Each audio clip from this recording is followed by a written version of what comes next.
صحیح بخاری میں ہے، اللہ کے نبی صلی اللہ علیہ وسلم نے فرمایا میں قیامت کے دن اپنے حوض کوثر پر ہوں گا، تم لوگوں کا پیش خیمہ ہوں گا، جو شخص وہاں آئے گا وہ اس میں سے پیے گا، اور جو ایک مرتبہ حوض کوثر کا جام پی لے گا دوبارہ اس کو پیاس نہیں لگے گی۔ لوگ آ رہے ہوں گے، میں ان کو پہچانتا ہوں گا، وہ مجھے پہچانتے ہوں گے۔ نبی اپنی امت کو کیسے پہچانیں گے سوال ہوا تھا، آپ نے فرمایا وضو کی وجہ سے ان کے ہاتھ، ان کے پاؤں، ان کے چہرے، ان کی بازویں چمک رہی ہوں گی، میں ان کو پہچان لوں گا۔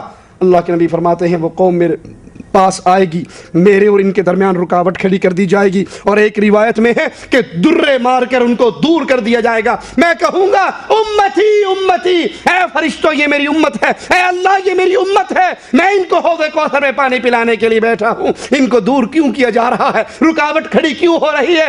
سنیے سنیے سنیے، میرے نبی کریم صلی اللہ علیہ وسلم کو کہا جائے گا یا محمد صلی اللہ علیہ وسلم انک لا تدری ما احدثوا بعدک، اے نبی آپ نہیں جانتے آپ کی وفات کے بعد انہوں نے آپ کے دین محمد میں کیا کیا تبدیلی کر دی، آپ نہیں جانتے، وفات کے بعد بھی آپ کو علم غیب نہیں ہے، آپ نہیں جانتے ما احدثوا بعدک، انہوں نے آپ کے دین کے بعد بھی آپ کو علم غیب نہیں ہے، آپ نہیں جانتے ما احدثوا بعدک، انہوں نے آپ کے دین میں کیا تبدیلی کی۔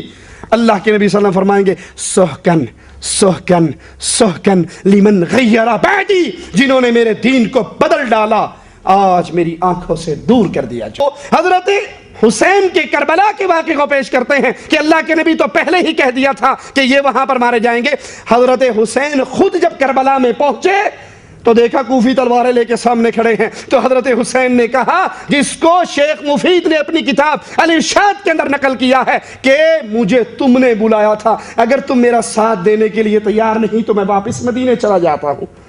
اگر امام صاحب کو علم غیب ہوتا تو وہاں کیوں کہتے مجھے تم نے بلایا تھا، میری مدد نہیں کرتے تو مجھے واپس جانے دو۔ دوسری شرط پیش کی، مجھے کفار کی سرحدوں پہ جانے دو، تیسری شرط مجھے یزید کے پاس جانے دو۔ اگر حضرت حسین کو علم غیب ہوتا تو مکے سے چلتے ہی کیوں، وہاں جا کر واپسی کی بات ہو گیا۔ جہاں تک علم غیب کا تعلق ہے میرے بھائیوں، آپ بھی وہی مانتے ہو جو ہم مانتے ہیں۔ اللہ کی قسم، اللہ کے رسول صلی اللہ علیہ وسلم کے بارے میں تم صرف کہتے ہو اتنا کہ اللہ کے رسول کو علم غیب تھا، ما کان وما یکون کا علم تھا۔ دنیا جب سے بنی ہے تب سے لے کر قیامت تک شجر حجر، سمندر میں کتنی مچھلیاں ہیں، درختوں میں کتنے پتے، سب کا علم تھا۔ یہ تم عقیدہ رکھتے ہو، لیکن جب سوال کیا جاتا ہے کہ یہ بتاؤ جب حضرت عائشہ صدیقہ پر تہمت لگ رہی تھی اور عبداللہ ابن ابی ابن سلول نے جب مذاق اڑایا تو اللہ کے نبی جناب محمد رسول اللہ اتنے پریشان رہے، آپ کہہ سکتے تھے آئے عبداللہ ابن ابی تم جھوٹ بول رہے ہو، ہماری بیوی عائشہ پاک دامن ہے، پاک دامن، کیونکہ مجھے علم ہے، میں علم غیب رکھتا ہوں، مجھے معلوم ہے۔ اتنا بڑا الزام لگ رہا ہے، نبی کی بیوی اما عائشہ کو پتا چلا تو گھر سے اللہ کے رسول سے اجازت لے کر اپنے گھر چلی گئی۔ کچھ دنوں کے بعد جب اللہ کے رسول اپنی بیوی کے پاس گئے اور حضرت عائشہ سے پوچھا عائشہ غلطیاں انسان سے ہی ہوتی ہیں، تمہارے بارے میں جو افواہیں اڑ رہی ہیں مجھے صرف اتنا بتا دو کہ تم اس میں ملوث ہو یا نہیں۔ کہیے اللہ کے رسول صلی اللہ علیہ وسلم کے اس علم غیب کے بارے میں آپ کا کیا خیال ہے؟ علم غیب تھا تو آپ اپنی بیوی کے دانے پر ارے بکنے دو تم نہیں پاک دامن ہو، لیکن آپ خود پریشان رہے اور حضرت عائشہ بھی گھر چھوڑ کے چلی آئی تھی۔ نماز پڑھا رہے ہیں ظہر کی 4 رکعت، ظہر خمسن 5 رکعت پڑھا دیا، ظہر کی نماز 4 کے بجائے 5 پڑھا دیا، سلام پھیرا، صحابہ کہہ رہے ہیں اللہ کے رسول کیا نماز بڑھا دی گئی؟ ازیدہ فی الصلاۃ، کیا نماز بڑھا دی گئی؟ اللہ کے رسول نے کہا قال وما ذاک، نہیں کیا بات ہے؟ فرمایا آپ نے 5 پڑھا دی، آپ نے فوراً سجدہ سہو کیا، 2 سجدے کیے اور اس کے بعد سلام پھیرا، اور سلام پھیرنے کے بعد فرمایا کہ انما انا بشر انسا کما تنسون فاذا نسیت فذکرونی۔ ذرا غور کرو حدیث کے الفاظ پر، آپ نے فرمایا میں بھی ایک بشر ہوں جیسے تم ایک بشر ہو، میں بھی ایک انسان ہوں جیسے تم ایک انسان ہو، انسا کما تنسون، میں بھی بھولتا ہوں جیسے تم بھول چک تم سے ہوتی ہے۔ پھر فرمایا جب میں بھول جایا کروں تو یاد دلا دیا کرو، اگر عالم الغیب ہوتے تو آپ کو معلوم ہو جاتا کہ میں نے 4 کے بجائے 5 رکعت پڑھائی ہے۔ صحابہ یاد دلا رہے ہیں، صحابہ یاد دلا رہے ہیں، صحابہ جیسے یہ نہیں معلوم تھا قیامت کتنے سالوں کے بعد آئے گی، نہیں بتایا، بس اتنا بتایا گیا۔ جمعہ کا دن ہوگا، محرم کی 10 تاریخ ہوگی تو آپ نے اتنا ہی بتایا، اور جو نہیں معلوم تھا وہ آپ نے نہیں بتایا۔ میرے بھائیوں، پوچھا جا رہا بار بار، بتاؤ قیامت کب آئے گی، کب آئے گی؟ آپ نے فرمایا اس کا علم تو اللہ کے پاس ہے، اس کا علم تو اللہ کے پاس ہے۔ آپ برابر کہتے رہے، یہ نہیں کہا کہ مجھے معلوم ہے لیکن میں بتاؤں گا نہیں۔ تو ایک بڑے بدعتی صاحب تھے ہمارے محلے میں، وہ کہتے تھے نبی صلی اللہ علیہ وسلم کو ما کانا و ما یکونو کا علم حاصل ہے، ہر چیز کے بارے میں، یعنی گویا اللہ کے علم اور نبی کا علم کیا ہو گیا؟ برابر ہو گیا، اللہ نے دے دیا ہے آپ کو سب چیزوں کا علم۔ تو ہم چلے گئے، بچے تھے، ہم نے ان سے پوچھا جا کے کہ حضرت یہ تو آپ کہہ رہے ہیں سب کچھ ہی پتہ چل گیا ان کو، تو اس کی دلیل کیا ہے؟ انہوں نے قرآن کی آیت پڑھی، وما هو علی الغیب بضنین، ہمارے نبی غیب پر بخیل نہیں ہے، یعنی اللہ نے جو نبی کو غیب کا علم دیا تو ہمارے نبی اس میں بخیل نہیں ہے۔ بخل کہتے ہیں نا کہ اپنے پاس رکھ لینا چیز کو سنبھال کے، بخیل نہیں ہے، سخاوت کرتے ہیں اس علم میں۔ تو میں نے فوراً ان کو جواب دیا، میرے دماغ میں اس کا جواب، میں نے کہا بھائی اس سے کلی علم، سارا علم غیب مراد نہیں ہے۔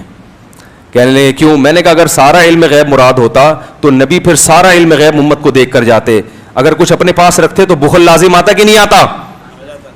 تو قرآن تو کہہ رہا ہے وما هو علی الغیب بضنین، یہ تو بعد میں پھر میں نے گرامر پڑھی تو اور کچھ اس میں نقطے نکلے، جب اس وقت مجھے کچھ بھی نہیں آتا تھا، یعنی گرامر میں پتہ چلا اس میں تو آتا ہے ذرہ برابر بھی بخل نہیں کرتے، بضنین میں بات تاکید کے لیے، ما ہوا علی الغیب بضنین، نبی کو اللہ فرماتے ہیں ہم نے جو غیب دیا اس میں ذرا بھی بخل کا سے کام نہیں لیتے، سارا امت کو کیا کر دیا آپ نے؟ بانٹ دیا، کچھ بھی نہیں، یعنی اس میں بخل نہیں کیا آپ نے۔ تو میں نے کہا اگر اس سے کلی علم غیب مراد ہوتا تو پھر نبی صلی اللہ علیہ وسلم امت کو بھی عالم الغیب بنا کے جاتے۔ یہاں تو ہمارے نبی حضرت محمد الرسول اللہ صلی اللہ علیہ وسلم کا عالم کیا تھا؟ آپ صلی اللہ علیہ وسلم، اللہ کے رسول صلی اللہ علیہ وسلم کو اپنے پیٹ پیچھے کا بھی علم نہیں تھا، اللہ کے رسول صلی اللہ علیہ وسلم کو اپنے پیٹ پیچھے کا بھی علم نہیں تھا، اللہ کے رسول صلی اللہ علیہ وسلم کو اپنے پیٹ پیچھے کا بھی علم نہیں، اللہ کے رسول صلی اللہ علیہ وسلم کو دیوار کے پیچھے کا بھی پتہ نہیں تھا کہ اس کے پیچھے کون ہے، کیا ہے، کیا کر رہا ہے، کیا نہیں کر رہا ہے۔ اللہ کے رسول صلی اللہ علیہ وسلم کو دیوار کے پیچھے کا بھی پتہ نہیں تھا کہ اس کے پیچھے کون ہے، کیا ہے، کیا کر رہا ہے، کیا نہیں کر رہا ہے۔ اللہ کے رسول صلی اللہ علیہ وسلم کو دیوار کے پیچھے کا بھی پتہ نہیں تھا کہ اس کے پیچھے کون ہے، کیا ہے، کیا کر رہا ہے، کیا نہیں کر رہا ہے۔ نبی تو ہو ہی نہیں سکتا جس سے کچھ نہ کچھ علم غیب نہ دیا جائے۔ اگر نبی کا علم بھی وہی ہو جو ہمارا ہے تو پھر ہمارا ان کا فرق کیا ہوا؟ نبی نے فرشتے کو دیکھا ہے، نبی کو جنت اور دوزخ کی سیر کرائی گئی ہے، ملکوت السماوات والارض حضرت ابراہیم کو دکھائے گئے ہیں، کذالک نوری ابراہیم ملکوت السماوات والارض۔ معراج میں حضور کو کیا کچھ دکھایا گیا ہے؟ یہ اگر یہ چیزیں غیب کی ہیں نا، اگر یہ چیزیں وہی فرشتہ یہ غیب ہے نا، تو غیب کا علم نہ دیا جائے تو نبی کہاں ہوا؟ وہ تو پھر عام انسان ہے۔ قل انما انا بشر مثلکم یوحی الی، وحی آ رہی ہے میرے پاس، تو یہ خود غیب سے وہ حملہ آ رہا ہے۔ البتہ کل غیب جو ہے وہ اس کی نفی ہو جائے گی، کل غیب نہیں۔ اللہ کے بہت سارے رازوں میں سے ایک راز علم غیب مصطفیٰ بھی ہے۔ رسول کریم صلی اللہ تعالی علیہ وسلم کو کتنا علم عطا ہوا، کتنا غیب جانتے تھے، یہ امت کا بحث کا موضوع نہیں ہے۔ بس ہمیں اتنا ہی یقین رکھ لینا چاہیے جو بریلی کے امام نے ہمیں یوں سکھایا ہے کہ سر عرش پر ہے تیری گزر، دل فرش پر ہے تیری نظر۔ یا رسول اللہ، سر عرش پر ہے تیری گزر، دل فرش پر ہے تیری نظر، ملکوت و ملک میں نہیں کوئی شے وہ جو تجھ پہ عیاں نہیں۔ حضور اکرم صلی اللہ تعالی علیہ وسلم کے دربار میں آپ کی نگاہ اثر میں کون سی ایسی چیز ہے جو مخفی ہے، جو چھپی ہوئی ہے؟ اور کوئی غیب کیا تم سے نہاں ہو بھلا؟ نہاں کہتے ہیں چھپی ہوئی چیز کو، پوشیدہ۔ اور کوئی غیب کیا تم سے نہاں ہو بھلا، جب نہ خدا ہی چھپا تم پہ کروڑوں درود۔ رسول گرامی وقار صلی اللہ تعالی علیہ وسلم کو اللہ تعالیٰ نے جو معجزے عطا کیے، ان معجزات میں سے ایک عظیم معجزہ آپ کا علم غیب بھی ہے۔ مجھے یہاں پر اس موضوع پر گفتگو اس لیے بھی کرنی ہے کہ زمانے کے گزرتے گزرتے کچھ اسلام میں ایسے خیالات بھی پنپنے لگے جنہوں نے حضور پاک صلی اللہ علیہ وسلم کے علم غیب کا سرے سے انکار کر دیا. اور بعض جماعتیں تو وہ ہیں جو غیب کو مانتی ہیں لیکن وہ ناپتی ہیں، اتنا تھا اور اتنا نہیں تھا. یہ سب بدعات ہیں، یہ سب نئی ایجاد کی ہوئی چیزیں ہیں. فرقے میں نئی تعلیمات آئی کہ رسول پاک صلی اللہ تعالیٰ علیہ وسلم کو اتنا غیب تھا، اتنا غیب تھا.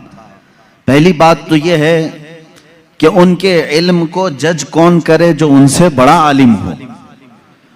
کیا کوئی امتی اپنے رسول کے علم کو ناپ سکتا ہے؟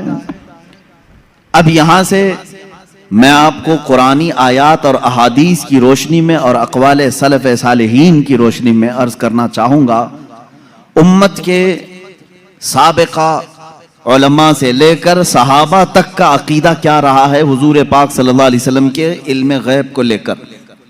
اور آج اگر یہ ہمارے زمانے میں فتنے کا باعث بن گیا، آپس میں جھگڑے اور نزاع اور جنگ و جدال کا باعث بن گیا، تو یہ سمجھنے کی ضرورت ہے کہ یہ مسئلہ نکلا کہاں سے ہے. جبکہ صحابہ میں اس بات پر کسی کا اختلاف نہیں تھا کہ حضور کو علم غیب تھا کہ نہیں تھا. اس پر کوئی ڈسکشن آپ حدیث کی کتابوں میں نہیں دکھا سکتے کہ صحابہ آپس میں جھگڑتے تھے کہ حضور کو اس بات کا غیب تھا کہ نہیں تھا. کبھی نہیں. بلکہ صحابہ تو صحابہ ہیں. اس زمانے کے جو مشرکین تھے، جو کافر تھے، ان کا بھی عقیدہ تھا کہ جو نبی ہوتا ہے وہ غیب کی خبریں دیتا ہے. ان کا بھی عقیدہ تھا. بات تو یہی ہے، کئی لوگ آ کر کے حضور پاک صلی اللہ تعالی علیہ وسلم سے غیب کی خبریں پوچھتے تھے. اگر آپ اللہ کے نبی ہیں تو فلاں چیز بتا دیجئے، اگر آپ اللہ کے نبی ہیں تو فلاں چیز بتا دیجئے. تو ان کا حضور کے پاس آ کر کے اس طرح سوال کرنا یہ اس بات کی دلیل ہے کہ کافروں کا بھی عقیدہ تھا کہ نبی غیب کی خبریں جانتا ہے. صحابہ کی تو بات چھوڑیں، صحابہ میں تو کبھی یہ بات ڈسکشن میں آئی نہیں. لیکن 14 صدیوں کے بعد امت اس حال سے گزر رہی ہے کہ ان میں بھی کچھ بنام علماء ایسے لوگ آئے جنہوں نے باضابطہ فرقوں کی بنیاد رکھی اور کتابوں میں لکھ مارا رسول پاک صلی اللہ تعالی علیہ وسلم کو پیٹھ پیچھے کی خبر نہیں تھی یا دیوار پیچھے کا علم نہیں تھا. یہ وہ باتیں ہیں جو 1400 سال کے بعد بعض مولوی کہلانے والے حضرات نے لکھ دیا یا گڑھ لیا اور امت کو اسی بات پر پریشان کر دیا. جماعتیں پیدا ہو گئی. لیکن میرے عزیزو، ہم جو آج تک عقیدے پر ہیں الحمدللہ یہ وہی ہے جو 14 صدیاں پہلے صحابہ کا عقیدہ تھا. وہ اپنے نبی کونین صلی اللہ تعالی علیہ وسلم کے متعلق کیا عقیدہ رکھتے تھے. قرآنی آیات بھی اس بات کی شاہد ہیں. چند ان کے جو اعتراضات ہیں میں آج پوری علمی گفتگو آپ سے کروں گا.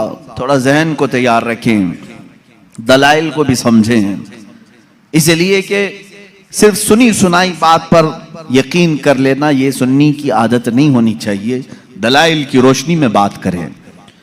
قرآن پاک کی جتنی آیات ہیں میں ان کے اوپر آتا ہوں، ابھی آتا ہوں. لیکن صحابہ کا پہلے عقیدہ کیا ہے یہ تو میں بتا دوں. حضور پاک صلی اللہ تعالی علیہ وسلم کے پاس ایک صحابی حاضر ہوتے ہیں اور وہ غریب صحابی تھے. وہ گھر سے یہ سوچ کر کے نکلتے ہیں ان کی والدین کا انتقال ہو چکا تھا اور غربت بہت زیادہ تھی، تنگ دستی تھی. وہ صحابی کہتے ہیں میں گھر سے یہ نکلا کہ آج حضور پاک صلی اللہ علیہ وسلم سے یہ دونوں چیزوں کی دعا کرا لوں. میرے ماں باپ کی مغفرت کی دعا ہو جائے، میرے مال میں برکت کی دعا ہو جائے. وہ آئے مسجد نبوی شریف میں، لیکن معاملہ ایسا تھا کہ عصر کے بعد بڑے بڑے صحابہ حضور پاک صلی اللہ علیہ وسلم کو گھیر کر بیٹھے ہوئے تھے.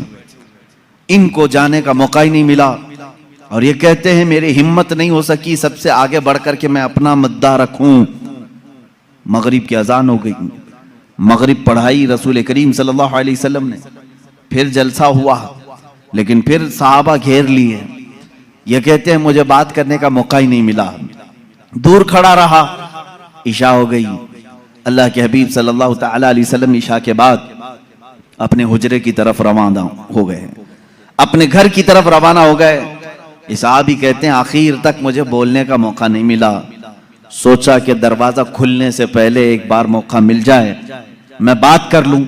یہ سوچتے ہوئے پیچھے ہاتھ باندھے چلے جا رہے تھے. اللہ کے نبی صلی اللہ تعالی علیہ وسلم آگے آگے چل رہے ہیں. دروازے کے قریب پہنچے. رسول کریم صلی اللہ تعالی علیہ وسلم پلٹ کر کے دیکھتے ہیں اور اس صحابی سے کہتے ہیں جا اللہ تیرے والدین کی مغفرت فرما ہے, اللہ تیری غریبی اور تنگدستی کو دور فرما ہے. ملی وہ مراد بھی جو کہہ نہ سکا لب سے, میرے سکوت پر بھی میرے شاہ کی نظر گئی. عزیزان گرامی, یہ صحابہ کا عقیدہ تھا. وہ کہتے ہیں کہ مجھے بولنے کی ابھی نوبت بھی نہ آئی. اللہ کے حبیب صلی اللہ تعالی علیہ وسلم نے اسی بات کی دعا میرے لیے فرمائی جس بات کا میں گھر سے سوچ کر کے نکلا تھا. تو یہ صحابہ کا ایمان بھی تھا, یقین تھا کہ اللہ کے نبی صلی اللہ تعالی علیہ وسلم غیب کی خبریں جانتے ہیں. اب اور دوسرے صحابہ کی بات میں بتاؤں. جنگ تبوک کے موقع پر, جنگ تبوک بڑی سخت جنگ ہوئی ہے اور مدینے سے تقریباً 800-900 کلومیٹر دور کا فاصلہ ہے تبوک. اللہ کے حبیب صلی اللہ تعالی علیہ وسلم نے مدینے کے سارے جتنے بھی جوان تھے سب سے کہا تھا کہ اس جنگ میں شریک ہو جائیں. سب نکلے. 3 صحابہ پیچھے رہ گئے. اس میں حضرت کعب بن مالک رضی اللہ تعالیٰ عنہ جو حدیث کے راوی ہیں فرماتے ہیں مجھے کچھ ہوا تو نہیں تھا, ابھی جاؤں گا تبھی جاؤں گا, جیسے لوگ جماعت میں شریک ہونے کے لیے کاہلی کر جاتے ہیں آج کے زمانے میں. صحابہ کو تمثیل یا تشبیہ نہیں دے رہا, لیکن وہ صحابی کہتے ہیں میرے ساتھ ایسا معاملہ ہوا کہ کوئی عذر نہیں تھا, لیکن میں سوچا کہ ابھی صبح جا کر کے جماعت میں مل جاؤں گا. صبح ہوئی, صحابہ کی صفیں لگی, نکلنے کا وقت آ گیا. انہوں نے یہ سوچا تھوڑا گھر میں آرام کر لیتا ہوں, دوپہر تک مدینے کے باہر ہی رہیں گے, جلدی سے جا کر کے مل لوں گا. وہ جماعت مدینے سے باہر بھی چلی گئی. سوچتے سوچتے شام ہو گئی اور یہ نہیں گئے. اس طرح 3 صحابہ مدینے میں رہ گئے. اور جنگ تبوک میں میرے آقا صلی اللہ تعالی علیہ وسلم بنفس نفیس تشریف لے گئے. جب جنگ کا ختم ہوئی, وہاں سے واپسی ہوئی, آنے کے فوراً بعد اللہ کے حبیب صلی اللہ تعالی علیہ وسلم نے ان 3 کو طلب کیا.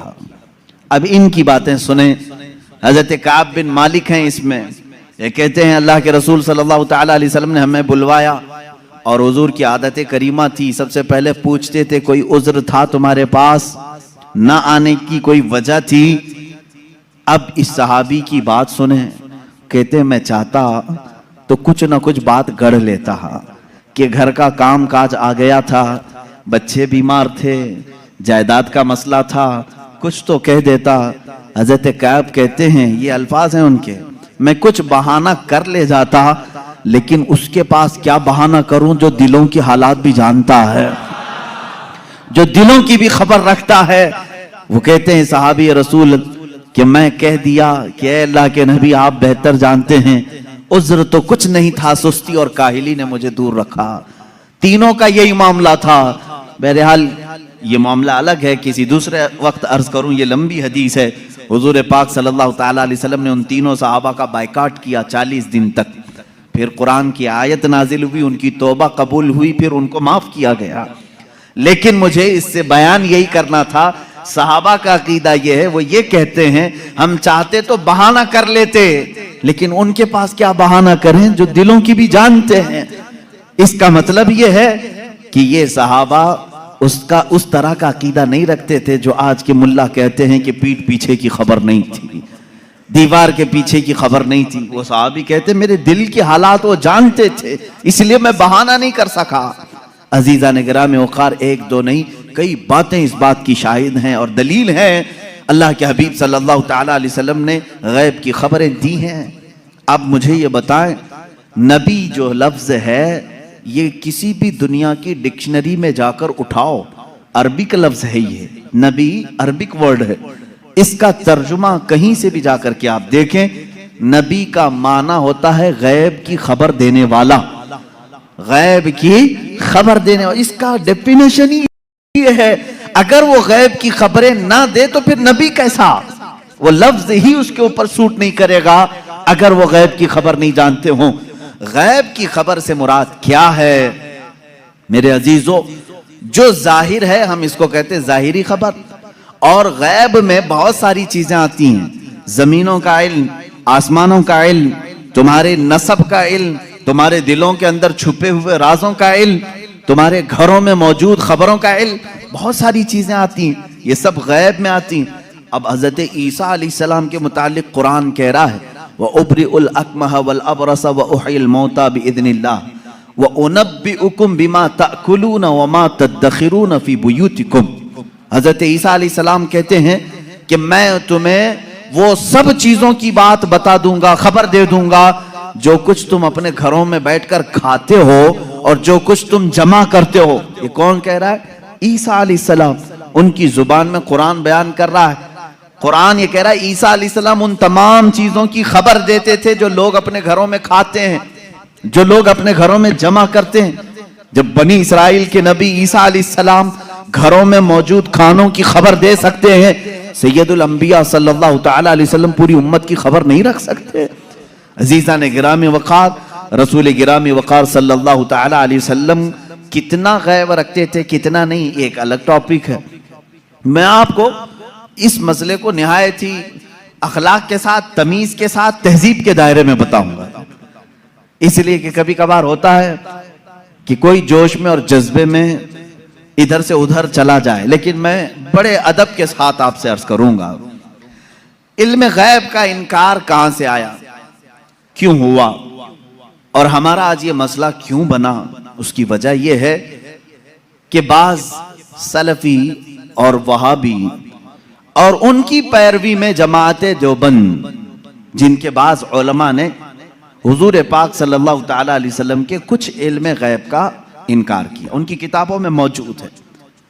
اب یہیں سے یہ مسئلہ نکلا، ان کے اس مذعومہ باطل عقیدے کے اوپر امام اہل سنت فاضل بریلوی رحمۃ اللہ تعالی علیہ نے پوری کتاب تصنیف فرمائی، الدولۃ المکیہ بالمادۃ الغیبیہ، جس میں تقریباً 200 دلائل سے ثابت کیا ہے کہ حضور پاک صلی اللہ تعالی علیہ وسلم کو ما کان و ما یکون کا علم تھا، جو کچھ ہو چکا اور جو کچھ ہونے والا ہے سب کا علم تھا، سب کا علم تھا۔ اب اگر حضور پاک صلی اللہ تعالی علیہ وسلم کے علم غیب کے متعلق آپ ڈسکشن میں آ جائیں تو اب میں آپ کو بتاتا ہوں، آپ کو کس نے بتایا کہ انسان اول کون تھا؟ دنیا میں سب سے پہلے کون آیا؟ یہ سب کو معلوم ہے کہ نہیں؟ آدم علیہ السلام ہے، وہ سب سے پہلے نبی تھے، سب سے پہلے رسول تھے۔ اب اس سے پہلے بھی اگر جائیں، آدم علیہ السلام کو پیدا کیسے کیا گیا؟ آدم علیہ السلام جنت میں رہے، جنت سے پھر دنیا میں بھیجے گئے، ان کی پیدائش کے معاملات، ان کے دنیا میں آنے کے معاملات، پھر سیدنا نوح علیہ السلام نے تبلیغ فرمائی 950 سال، اس کے بعد اور بھی انبیاء اکرام علیہ السلام کے واقعات، یہ سب باتیں آپ کو بتائی کس نے؟ کس نے خبر کیا؟ کون بتایا آپ کو؟ سب کا نقطہ اتحاد تمہارے ہاں جمع ہوگا محمد الرسول اللہ صلی اللہ علیہ وسلم۔ اگر اللہ کے رسول صلی اللہ تعالی علیہ وسلم نہ بتاتے تو نہ تمہیں آدم علیہ السلام کی خبر تھی، نہ تمہیں نوح علیہ السلام کی خبر تھی، نہ تمہیں ابراہیم و اسماعیل علیہ السلام کی خبریں تھی، نہ تمہیں حضرت یوسف علیہ السلام کے واقعات معلوم تھے۔ قرآن جو کچھ بھی بیان ہوا ہے وہ مصطفیٰ کی زبان سے تو بیان ہوا ہے، میرے آقا صلی اللہ تعالی علیہ وسلم کے زبان سے بیان ہوا ہے۔ تو میرے عزیزو، جو ہو چکا حضور اس کا بھی علم رکھتے ہیں، جو ہو چکا میرے آقا صلی اللہ تعالی علیہ وسلم اس کا بھی علم رکھتے ہیں، اس کی خبر رکھتے ہیں۔ اب بعد میں ہونے والا یہ بھی آپ کو معلوم ہے، ہر مسلمان کا عقیدہ ہے قیامت آنے والی ہے یا نہیں؟ اگر انکار کرو گے تو اسلام سے نکل جاؤ گے۔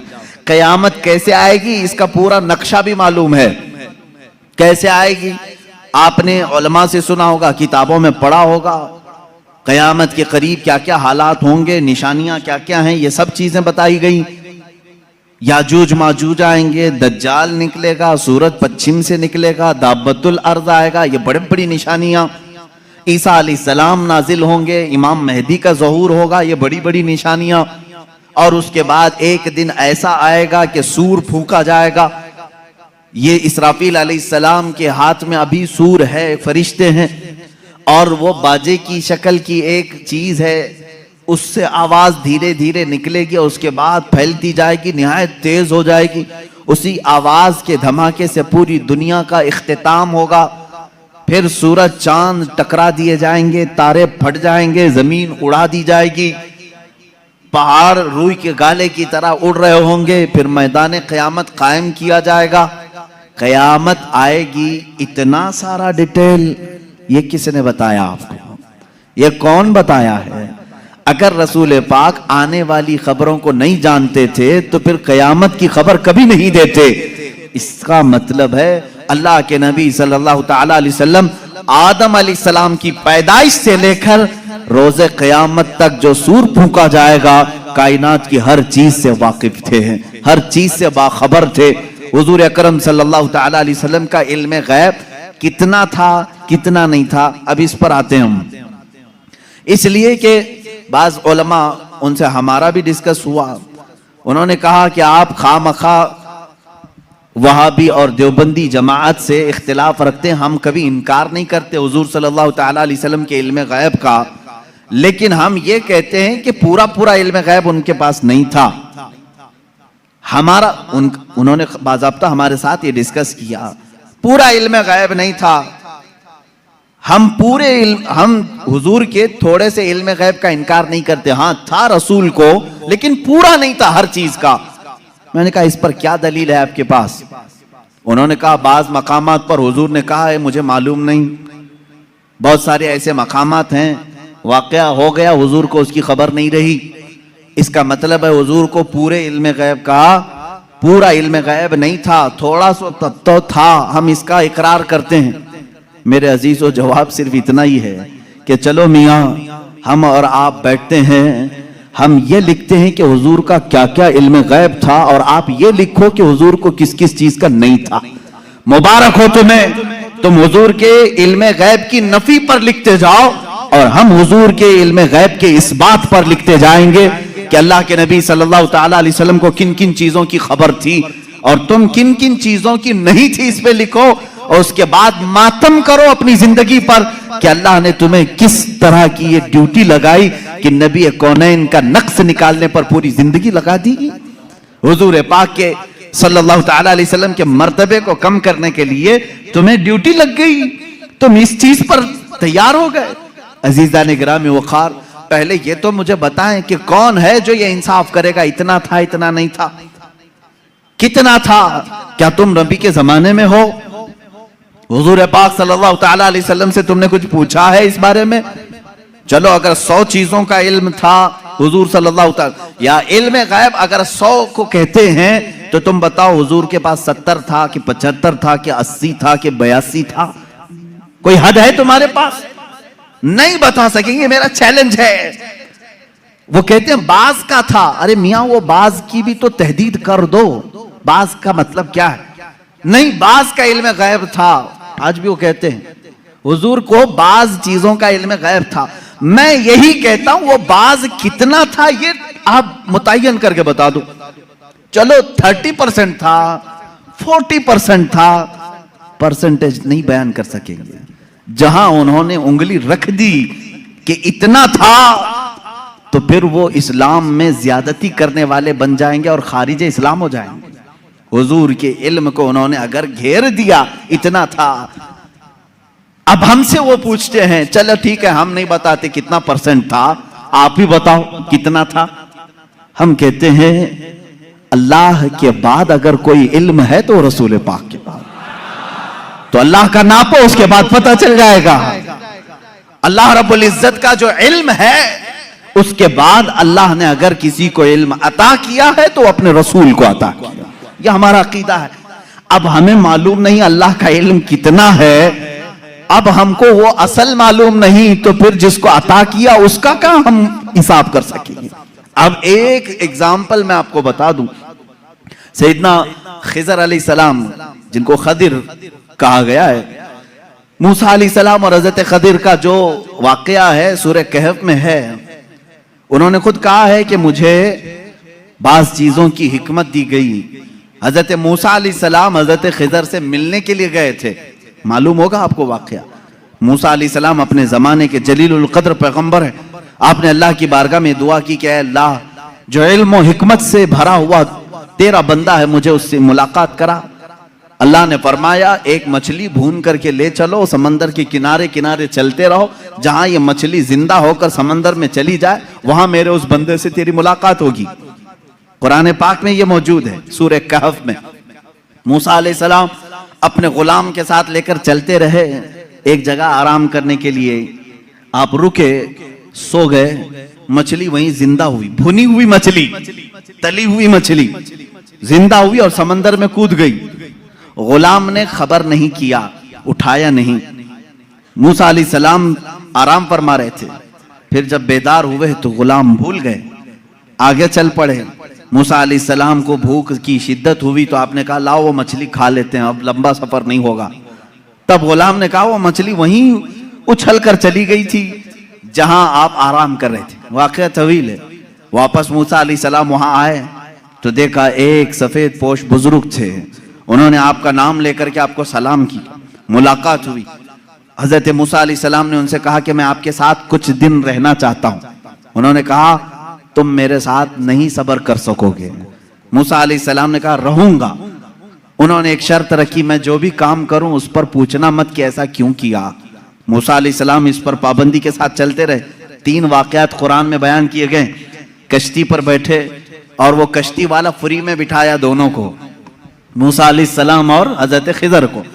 آپ حضرت خضر اس کی کشتی کو پھاڑنے لگے. موسیٰ علیہ السلام نے کہا کہ یہ فری میں بٹھایا ہے, اس کی کشتی کو آپ پھاڑ رہے ہیں. انہوں نے جلال کا اظہار کیا, کہا میں نے کہا تھا آپ میرے کسی کام پر نہ سوال کریں. آپ نے کہا آئندہ نہیں کیا جائے گا. کشتی سے اترے, ایک مقام پر گئے, ایک گاؤں میں کچھ بچے کھیل رہے تھے, اس میں خوبصورت بچہ تھا, اس کو پکڑ کر کے انہوں نے مار دیا حضرت خضر نے. موسیٰ علیہ السلام نے پھر پوچھا کہ آپ کو یہی بچہ ملا تھا, اس کو آپ نے مار دیا. انہوں نے پھر کہا, آپ نے پھر پوچھا. انہوں نے کہا موسیٰ علیہ السلام نے آخری ایک موقع اور. ایک گاؤں پہنچے, گاؤں والوں سے کہا ہم کو مہمان بنا لو. گاؤں والوں نے انکار کر دیا, ہم دونوں کو مہمان نہیں رکھیں گے اور نہ کھانا کھلائیں. وہ وہاں سے نکلے, اس گاؤں کی ایک دیوار گر رہی تھی. موسیٰ علیہ السلام سے حضرت خضر نے کہا چلو دونوں مل کر کے دیوار کو سیدھی کرتے ہیں.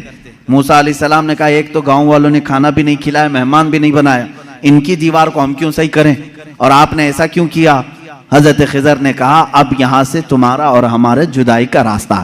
ھذا فراق بینی و بینک سأنبئک بتأویل ما لم تستطع علیہ صبرا.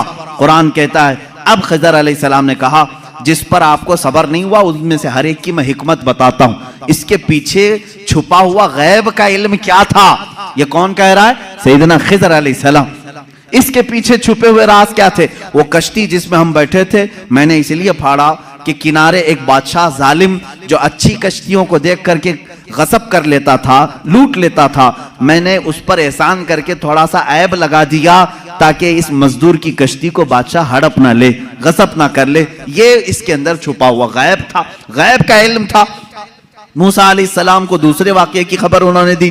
وہ بچے کے متعلق مجھے اللہ کی طرف سے یہ علم تھا کہ وہ بڑا ہو کر کے اپنے ماں باپ کو بھی مارے گا اور قاتل بلکہ وہ کافر بنا ڈالے گا, اس لیے میں نے اس کو مار دیا تاکہ اس کے والدین محفوظ رہیں, ایمان کی حالت میں رہیں. تیسرے اس دیوار کو ہم نے جو صحیح کیا وہ در حقیقت 2 یتیموں کی تھی, ان کے باپ نے اس دیوار کے پیچھے خزانہ دفن کیا ہے. اگر یہ گر جاتی تو گاؤں والے ہڑپ لے جاتے. میں نے ان یتیموں کی حفاظت کے لیے دیوار کو صحیح کیا. یہ 3 غیب کی خبریں بتاتے ہیں حضرت خضر. اس کے بعد جو بات ہے خضر, سیدنا خضر, ان کے متعلق خود اختلاف ہے کہ یہ نبی تھے کہ ولی تھے.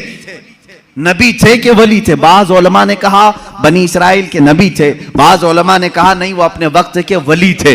بہرحال اللہ نے ان کو علم و حکمت عطا کیا تھا. اب آؤ میں آپ کو بتاتا ہوں کتنا دیا تھا. اب یہی بات چل رہی نا, کتنا دیا تھا, اتنا کی اتنا. حضرت موسیٰ علیہ السلام نے حضرت خضر سے پوچھا کہ آپ کو کتنا علم غیب ملا. وہ سمندر کے سفر پر تھے. سمندر کو تو جانتے ہیں آپ, اس کا کنارہ کون دیکھا ہے, ادھر شروع ہوا کہ ادھر ختم ہوا معلوم ہی نہیں پڑتا. سمندر تو وہاں تک دکھتا ہے جہاں تک آسمان لگا ہوا دکھتا ہے. سمندروں کو آپ نے دیکھا ہوگا تو معلوم ہے, ہم نے سفر بھی کیا ہے, کوئی کنارہ سمندر کا دکھتا نہیں جلدی. حضرت خضر اس وقت کشتی میں بیٹھے ہوئے ہیں موسیٰ علیہ السلام کے ساتھ. ایک چڑیا اڑتی ہوئی آئی, بیٹھی, اس نے چونچ مارا اور سمندر سے قطرہ پانی پی اور اڑ کر چلی گئی۔ حضرت خضر کہتے ہیں علم الہی کی مثال سمندر کی طرح ہے، اور چڑیا نے جتنا قطرہ پانی اس میں سے پیا اتنا بھی مجھے نہیں ملا ہے۔ یہ کون کہہ رہا ہے؟ سیدنا خضر، بنی اسرائیل کے نبی، جن کے غیب کی خبریں موسیٰ علیہ السلام کو بتائی گئی، اتنا علم تھا ان کے پاس جو چڑیا سمندر کے قطرے میں، سمندر میں سے جتنا پی لے۔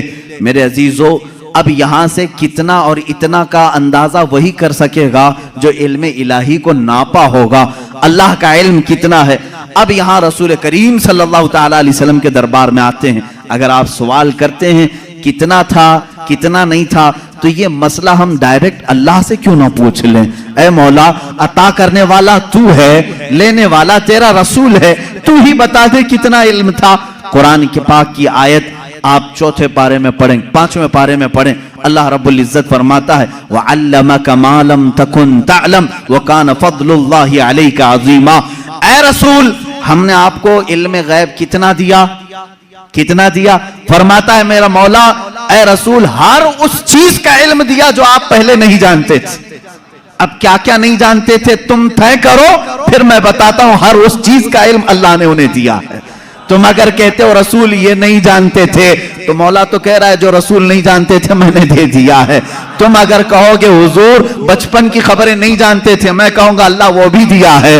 تم اگر کہتے ہو پہلے کی خبر نہیں جانتے تھے، میں کہوں گا اللہ کہہ رہا ہے وہ نہیں جانتے تھے، وہ بھی دیا ہے۔ تم کہتے ہو قیامت کے بارے میں رسول نہیں جانتے تھے، اچھا ہے تم جتنے نہیں جانتے تھے والے ورڈز لاؤ گے، قرآن کی آیت کے نیچے اللہ نے وہی فرمایا وَعَلَّمَكَ مَا لَمْ تَكُنْ تَعْلَمْ۔ اے رسول، جو جو نہیں جانتے تھے سب میں نے دے دیا ہے۔ جو جو نہیں جانتے تھے، تم جو بھی کہو گے یہ نہیں جانتے تھے، صاف کہو ہاں ٹھیک ہے نہیں جانتے تھے، لیکن اللہ کہہ رہا ہے رسول جو نہیں جانتے تھے وہ دے دیا ہے۔ اب تیرا لفڑا کس بات پر ہے؟ تیرا جھگڑا کس بات پر ہے؟ اللہ خود کہہ رہا ہے جو نہیں جانتے تھے وہ میں نے دے دیا۔ اب اس آیت نے پورا فیصلہ کر دیا ہے۔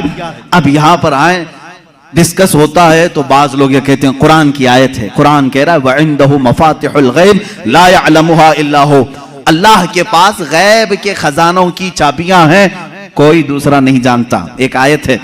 دوسری آیت جو یہ پڑھ کر کے ہمیں سناتے بھی ہیں اور سلفی، اور کہتے ہیں تم رسول کو علم غیب کہتے ہو، قرآن کہہ رہا ہے قُلْ لَا أَقُولُ لَكُمْ عِنْدِي خَزَائِنُ اللَّهِ وَلَا أَعْلَمُ الْغَيْبِ۔ اے رسول آپ فرما دے میرے پاس اللہ کے خزانے نہیں اور میں غیب نہیں جانتا۔ یہ آیت میں صاف ہے، اور میں چرا کر کے نہیں جاؤں گا، صاف پڑھ کر کے جاتا ہوں۔ جو ان کے اعتراضات ہیں، کہتے ہیں کہ رسول کو اللہ نے خود کہہ دیا اے رسول آپ کہہ دے میں غیب نہیں جانتا۔ رسول نے کہا امت سے دو چیزیں یہ بتاتے ہیں، عندہ مفاتح الغیب لا يعلمها الا هو، اللہ کے پاس ہے غیب کے خزانے کی کنجیاں چابیاں، کوئی دوسرا نہیں جانتا۔ دو آیتیں، ایک تیسری آیت اور بھی پڑھتے ہیں اور یہ کہتے ہیں ان اللہ عنده علم الساعة وينزل الغيث ويعلم ما في الارحام وما تدري نفس ماذا تكسب غدا وما تدري نفس بأي ارض تموت۔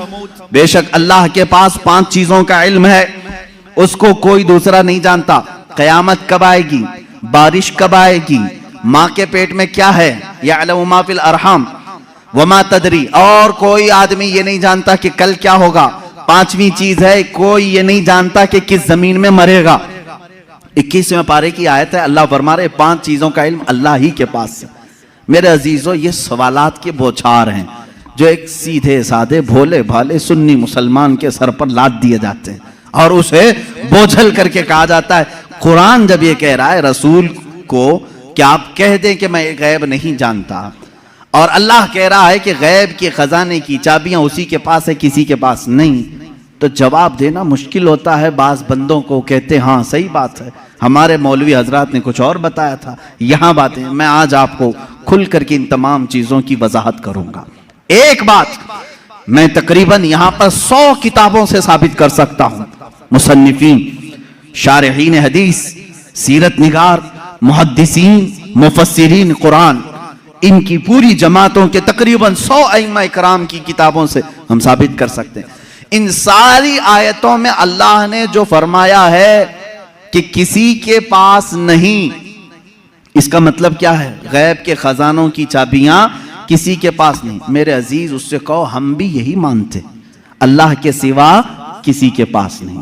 پہلی آیت پر میں بات کر رہا ہوں. ہمارا بھی عقیدہ یہ ہے غیب کے خزانوں کی چابیاں صرف اللہ کے پاس ہیں. لیکن اسی آیت میں یہ کہیں دکھا دو کہ اس خدا نے یہ بھی کہا ہو کہ میں کسی کو دیتا بھی نہیں. اس آیت میں مجھے یہ دکھا دو. یہ تو میں بھی مانتا ہوں کہ اللہ نے فرمایا غیب کے خزانوں کی چابیاں صرف اسی کے پاس ہیں, مالک وہی ہے. لیکن کیا اس نے اس آیت میں یہ بھی کہا کہ میں یہ کسی کو دیتا ہی نہیں؟ یہ مجھے بتا دو. کہیں کہا اللہ نے میں کسی کو دیتا ہے نہیں؟ لیکن میں تمہیں بتاتا ہوں اللہ دوسری جگہ فرما رہا ہے وَمَا كَانَ اللَّهُ لِيُطْلِعَكُمْ عَلَى الْغَيْبِ وَلَكِنَّ اللَّهَ يَجْتَبِي مِن رُّسُلِهِ مَن يَشَاءُ. اللہ رب العزت کے پاس علم غیب کے خزانے ہیں, کوئی دوسرا اس کا مالک نہیں. ہاں اللہ فرماتا ہے وَلَكِنَّ اللَّهَ, لیکن اللہ اپنے بندوں میں سے جسے چاہتا ہے غیب کے خزانے دیتا ہے. ایک طرف تو رب تعالیٰ فرما رہے ہیں. اب سمجھ میں آئی بات. دوسری آیت یہ نہیں پڑھتے, یہ چرا کے جاتے ہیں. میں نے یہ جو اعتراض کرتے ہیں وہ بھی آیت پڑھی, اور جواب میں جو آیت پڑھنی چاہیے تھی وہ بھی میں نے پڑھی. اللہ نے فرمایا بالکل سچ ہے, ہمارا عقیدہ بھی یہی ہے غیب کے خزانوں کی چابیوں کا مالک صرف اللہ ہے. لیکن اس نے کہیں قرآن میں یہ نہیں کہا کہ میں چابیاں کسی کو نہیں دیتا. کہیں کہا اللہ تعالیٰ نے, بلکہ رسول سے پوچھتے ہیں. میرے آقا صلی اللہ تعالیٰ علیہ وسلم خود فرماتے ہیں, حدیث پاک ہے, صحیح حدیث ہے, اعطیت مفاتیح خزائن الارض. معراج کی رات آپ کو اللہ نے کیا کیا دیا؟ حضور فرماتے ہیں مجھے زمین کے سارے خزانوں کی چابیاں اللہ نے دی. رب ہے موتی یہ ہے قاسم, رزق اس کا ہے کھلاتے یہ ہیں. ٹینشن تیسرے کو کیوں ہے؟ تکلیف تیسرے کو کیوں ہے؟ اللہ فرما رہا ہے دینا چاہے وہ اپنے بندوں میں سے جس کو چاہے دے دے. ایک آیت یہ ہے. اب دوسری بات, آپ اے رسول فرما دیں کہ میں غیب نہیں جانتا. ایک آیت یہ بھی پڑھ کر کے بتا دیں. دیکھو 7ویں پارے میں ہے, اللہ نے فرمایا اے رسول آپ کہہ دیں میں غیب نہیں جانتا. اس کا مطلب کیا ہے جب رسول خود فرما رہے ہیں میں غیب نہیں جانتا؟ عزیزان گرامی وقار, ہر آیت کا پس منظر دیکھنا ہوگا کہ آیت کیوں نازل ہوئی, کس مقام پر نازل ہوئی. عزیزان گرامی وقار, رسول کریم صلی اللہ تعالیٰ علیہ وسلم کے لیے کوئی یہ عقیدہ نہ گڑھ لے کہ جیسے خدا کا علم ہے ویسے رسول کا بھی علم ہے. یہ شرک ہو جائے گا. کسی سنی کا یہ عقیدہ ہے؟ کیا آپ رسول کو خدا کے برابر سمجھتے ہیں؟ رسول کا علم خدا کے علم کے برابر ہے؟ نہیں. اللہ کا علم اس کا اپنا ذاتی علم ہے, اور رسول کا جو علم ہے وہ عطا کیا ہوا ہے. خدا کو کسی نے عطا کیا, لیکن رسول کو اللہ نے عطا کیا ہے. اب یہاں پر اللہ نے جو رسول سے فرمایا اے رسول آپ کہتے میں غیب نہیں جانتا, اس کا مطلب ویسا غیب جو اللہ کا ہے وہ میں نہیں جانتا, ہاں وہ سب جانتا ہوں جو اللہ نے مجھے دیا ہے. بات سمجھ میں آ گئی؟ یہ دوسری آیت ہو گئی. تیسری آیت جو 5 چیزوں کا علم اللہ کے پاس ہے, وہ کون کون سی 5 چیزیں میں نے بتا دیا. قیامت کب آئے گی, ماں کے پیٹ میں کیا ہے, بارش کب آئے گی, کون کہاں مرے گا, اور کل کیا ہونے والا ہے. یہ 5 چیزیں ہیں. 21ویں پارے میں اللہ نے فرمایا. یہ بہت سارے لوگ اعتراض کے طور پر اسی آیت کو پیش کرتے ہیں, کہتے ہیں دیکھو رسول کو اللہ نے ان چیزوں سے بھی دور رکھا تھا, یہ 5 چیزوں کی خبریں نہیں. جبکہ آپ حدیثیں پڑھیں تو یہ 5 چیزوں کی خبریں حضور نے دی ہیں. قرآن کہہ رہا ہے اس کا علم کسی کے پاس نہیں, اور رسول یہاں خبریں دے رہے ہیں. ایک ٹکڑا اس میں سے میں بتا دوں, ایک ٹکڑا اللہ کے نبی صلی اللہ تعالیٰ علیہ وسلم کی حدیث کی طرف میں لے جاؤں گا. قرآن کی آیت کا ایک ٹکڑا, کون کہاں مرے گا یہ نہیں جانتا کوئی. وما تدری نفس بأی ارض تموت. لیکن جنگ بدر کا موقع ہے, دوسرے دن جنگ ہونے والی ہے. رات کے وقت میرے آقا صلی اللہ علیہ وسلم اپنے ہاتھ میں چھڑی لے کر کے چل رہے ہیں. مسلم شریف کی حدیث ہے, صحیح مسلم شریف کی حدیث. حضور صلی اللہ تعالیٰ علیہ وسلم اپنے ہاتھ میں لکڑی لے کر میدان میں آئے.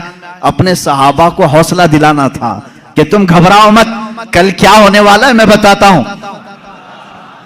قرآن کہہ رہا ہے کل کیا ہونے والا ہے وہ کسی کو نہیں معلوم, اور رسول کہہ کیا ٹکراؤ ہے کیا رسول میں اور قرآن میں اس کو بتاؤں گا میرے عزیزو جواب کے ذریعے سے. کوئی ٹکراؤ نہیں, ٹکراؤ تو ان کے پیٹ میں. یہاں حضور پاک صلی اللہ تعالی علیہ وسلم نے اپنی لکڑی اٹھائی اور صحابہ سے کہا ادھر ہٹو، ایک گول لکیر کھینچی اور فرمایا دیکھنا کل جنگ ختم ہونے کے بعد ابو جہل یہاں مرے گا، ابو جہل گر کر کے یہی مرا ہوگا۔ دوسرا دائرہ کھینچا اور ایک کافر کا نام لیا، کہا یہاں عتبہ مرے گا، یہاں شیبہ مرے گا۔ قرآن کہہ رہا ہے کون کہاں مرے گا یہ کسی کو نہیں معلوم، اور رسول لکیر کھینچ کر کے بتا رہے ہیں ابو جہل یہاں مرے گا۔ اب جس صحابی نے یہ حدیث روایت کی ہے، آپ حدیث کے آگے کے الفاظ پڑھیں، انکار کی گنجائش ان کے پاس بھی نہیں، اس لیے کہ مسلم شریف کی حدیث ہے، مسلم شریف کی حدیث ہے جو بخاری کا درجہ بھی رکھتی ہے بعض مقامات پر۔ میرے عزیزوں، صحابی کہتے ہیں جنگ ہوئی، ختم ہوئی، دوسرے دن ہم فتح کا جشن منا رہے تھے، لیکن میدان میں جب کافروں کی لاشیں گھسیٹنے کے لیے آئے تو ہم نے دیکھا رسول پاک صلی اللہ علیہ وسلم نے جو دائرہ کھینچا تھا جس کے نام کا، وہ ایک بال برابر بھی باہر نہیں گرا تھا، وہیں گر۔ ابو جہل کے لیے جو پنجرا بنایا گیا تھا اسی میں مرا ہے۔ عتبہ اور شیبہ کے لیے جو ڈیڈ لائن کھینچی گئی تھی وہیں ان کا ڈیڈ ہوا ہے، آخری وہیں ختم ہوئے ہیں۔ میرے عزیزو، قرآن کہہ رہا ہے کل کیا ہونے والا ہے یہ کسی کو نہیں معلوم، رسول نے ایک دن پہلے جنگ کل کیسے ہونے والی وہ بتا دیا۔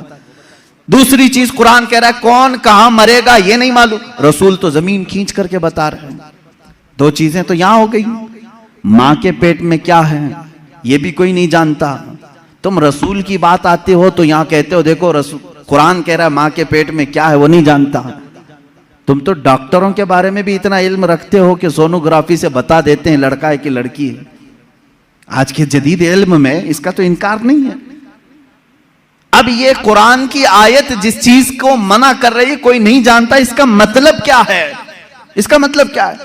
اب بارش کا مسئلہ ہے، بارش کب ہوگی یہ کسی کو نہیں معلوم، بارش کب ہوگی یہ کسی کو نہیں معلوم، لیکن بارگاہ مصطفیٰ صلی اللہ علیہ وسلم میں ایک صحابی حاضر ہوئے، کہا کہ آقا قحط پڑ گیا ہے، بکریاں سوکھ رہی ہیں، جانور مرنے کے قریب ہیں، بارش نہیں ہے، کب آئے گی؟ یہ کس سے پوچھنے آئے صحابی؟ رسول پاک سے، جبکہ قرآن کہہ رہا بارش کب آئے گی یہ کسی کو نہیں معلوم۔ معلوم ہونا نہ ہونا الگ بات ہے، رسول پاک نے کہا ابھی نازل کر دیں۔ حضور پاک صلی اللہ تعالی علیہ وسلم کو اللہ نے اتنا اختیار عطا کیا کہ آپ نے ہاتھ اٹھایا اور کہا اے مولا ہمارے قحط سالی کو دور کر دے، بارش برسا۔ وہ صحابی کہتے ہیں ہمارے ہاتھ نیچے بھی نہیں ہوئے تھے کہ بارش شروع ہو گئی، اور اتنی ہوئی 8 دن تک ہوتی رہی۔ دوبارہ وہ آئے وہی صحابی، انہوں نے کہا آقا اب پانی بھر گیا ہے اور گھروں میں آ رہا ہے، آپ اتنا کہہ دیں کہ اب بارش مدینے میں نہیں دور برسے۔ حضور نے پھر ہاتھ اٹھایا اور کہا اللہم حوالینا لا علینا، اے اللہ ہمارے ارد گرد برسا، اب ہمارے لیے کافی ہے۔ وہ صحابی کہتے ہیں مدینے کے اوپر سے بادل چھٹ گیا، یہاں سکھا رہا، آس پاس بارش برستی رہی۔ تم تو انکار کر رہے ہو کہ رسول کو کب بارش آئے گی یہ نہیں معلوم، حدیث تو بتا رہی ہے رسول جب چاہیں آ جائے، جب چاہیں آ جائے۔ اب آیت کا کیا مطلب ہے؟ آیت میں جو انکار ہے اور حدیث میں بھی ہے، حضور نے فرمایا 5 چیزوں کا علم کسی کو نہیں، یہاں یہی جواب میں دوں گا اے میرے عزیز، اللہ نے یہ سچ فرمایا کہ یہ 5 چیزوں کا علم اللہ ہی کے پاس ہے، لیکن پوری آیت میں اللہ نے یہ کہیں نہیں فرمایا یہ میں کسی کو دوں گا بھی نہیں، اللہ نے فرمایا یہ 5 چیزوں کا علم میں کسی کو دیتا بھی نہیں، بلکہ اللہ جسے چاہے ان 5 چیزوں سے خبردار کرے۔ جب عام بندوں کو اللہ ان 5 چیزوں سے خبر کر سکتا ہے تو اپنے غیب بتانے والے رسول کو کیا یہ 5 چیزوں کا علم نہیں دیا جائے گا؟ بے شک میرے آقا صلی اللہ تعالی علیہ وسلم کو خبریں تھی۔ اب آؤ احادیث کی روشنی میں کون کون سی چیزیں صحابہ نے محسوس کی ہیں۔ جنگ بدر کے قیدی جو تھے، وہ جو قید ہوئے تھے 70 لوگ تھے، ان کے بارے میں مشورہ ہو رہا تھا، بہت ساری چیزیں ہیں غیب کی خبروں میں، مشورہ ہو رہا تھا کہ کیا کیا جائے۔ بعض نے کہا ان کو مار ڈالیں، جلا دیں، بہت انہوں نے ستایا ہے مسلمانوں کو، لیکن حضرت ابوبکر صدیق رضی اللہ تعالیٰ عنہ کے مشورے پر عمل ہوا، انہوں نے کہا ان سے فدیہ لے کر کے چھوڑ دیا جائے۔ حضور پاک صلی اللہ تعالیٰ علیہ وسلم ہر ایک قیدی کو باری باری بلا رہے تھے کہ تمہارے پاس جو ہے وہ لے آؤ، مال دو اور آزاد ہو جاؤ، کیونکہ انہوں نے تلوار اٹھائی تھی، تلوار اٹھانے کا یہ جرم ہے، اب آزاد ہو۔ دوسری قومیں تو چھوڑتی نہیں، تلوار اٹھانے والے کو مار دیا جاتا ہے یا جیل میں ڈالا جاتا ہے، یہ میرے آقا کا رحم تھا کہ فدیہ دے کر کے انہیں چھوڑا جا رہا تھا، اس لیے کہ یہ بعد میں پھر دائرہ اسلام میں آئیں گے، چھوڑا جا رہا تھا۔ انہی قیدیوں میں حضور کے چچا عباس بھی تھے، وہ ایمان لائے ہوئے نہیں تھے، کافروں کی طرف سے لڑنے کے لیے آئے تھے۔ عباس وہ بھی قیدیوں میں تھے، چچا ہیں، حضور صلی اللہ تعالیٰ علیہ وسلم کے پاس پہنچے، کہا اے چچا آپ تو ان کے دشمنوں کے ساتھ آئے تھے، فدیہ دو اور آزاد ہو جاؤ۔ کہا میرے پاس کچھ بھی نہیں، میرے پاس کچھ بھی نہیں ہے، مال کچھ بھی نہیں ہے۔ حضور پاک صلی اللہ تعالیٰ علیہ وسلم نے کیا فرمایا جانتے ہیں؟ کہتے ہیں چچا جب مکہ سے نکلے تھے اپنی بیوی ام الفضل کو ایک گٹھری آپ نے سکوں کی دی تھی، فلاں جگہ چھپانے کے لیے کہا تھا، وہ گٹھری منگوائیں اور فدیہ دیں اور آزاد ہو جائیں۔ اللہ اکبر۔ حضرت عباس کہتے ہیں یہ راز تھا میرا اور میری بیوی کا، یہ محمد عربی صلی اللہ علیہ وسلم جنگ کے میدان میں بتا رہے ہیں چچا آپ گھر سے نکلتے وقت جو پیسوں کی تھیلی اپنی بیوی کو سپرد کر کے آئے تھے اور کہا تھا فلاں جگہ چھپا کے رکھنا، کسی کو بتانا مت، حضور یہ تک بتا رہے ہیں۔ حضرت عباس نے کہا میں فدیہ تو لاؤں گا لیکن پہلے کلمہ طیبہ بھی پڑھ لوں گا۔ دائرہ اسلام میں آئی حضرت عباس رضی اللہ تعالیٰ عنہ حضور صلی اللہ تعالیٰ علیہ وسلم پر ایمان لائے۔ میرے عزیزو ان کا تو یہ عقیدہ تھا کہ رسول ہمارے گھروں میں چھپی ہوئی چیزوں کو بھی جانتے۔ جنگ بدر میں آئے ہوئے اور بھی جنگ بدر ہی سے متعلق بڑی نفیس بات ہے، حدیث ہے۔ جنگ بدر میں جو کفار و مشرکین آئے تھے اس میں کئی غیب چھپے ہوئے ہیں، کئی غیب جن کی خبریں حضور صلی اللہ علیہ وسلم نے دی۔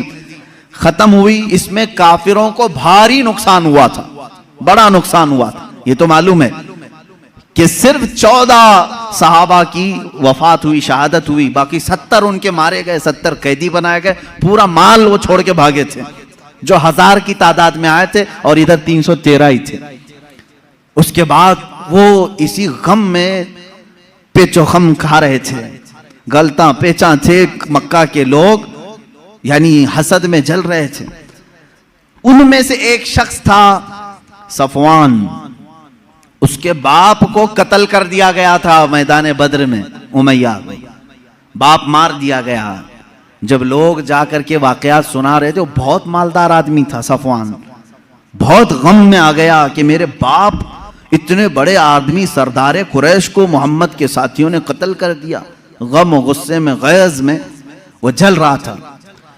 اسی کی کیٹیگری کا ایک اور شخص عمیر بن وہب، عمیر بن وہب ان کا بیٹا قیدی بن کر کے حضور کے پاس گرفتار ہو چکا تھا۔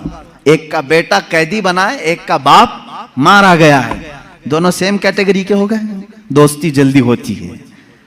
ایسے دونوں کا جب میٹر سیم ہو تو دل کی باتیں شیئر ہوتی رہتی ہیں۔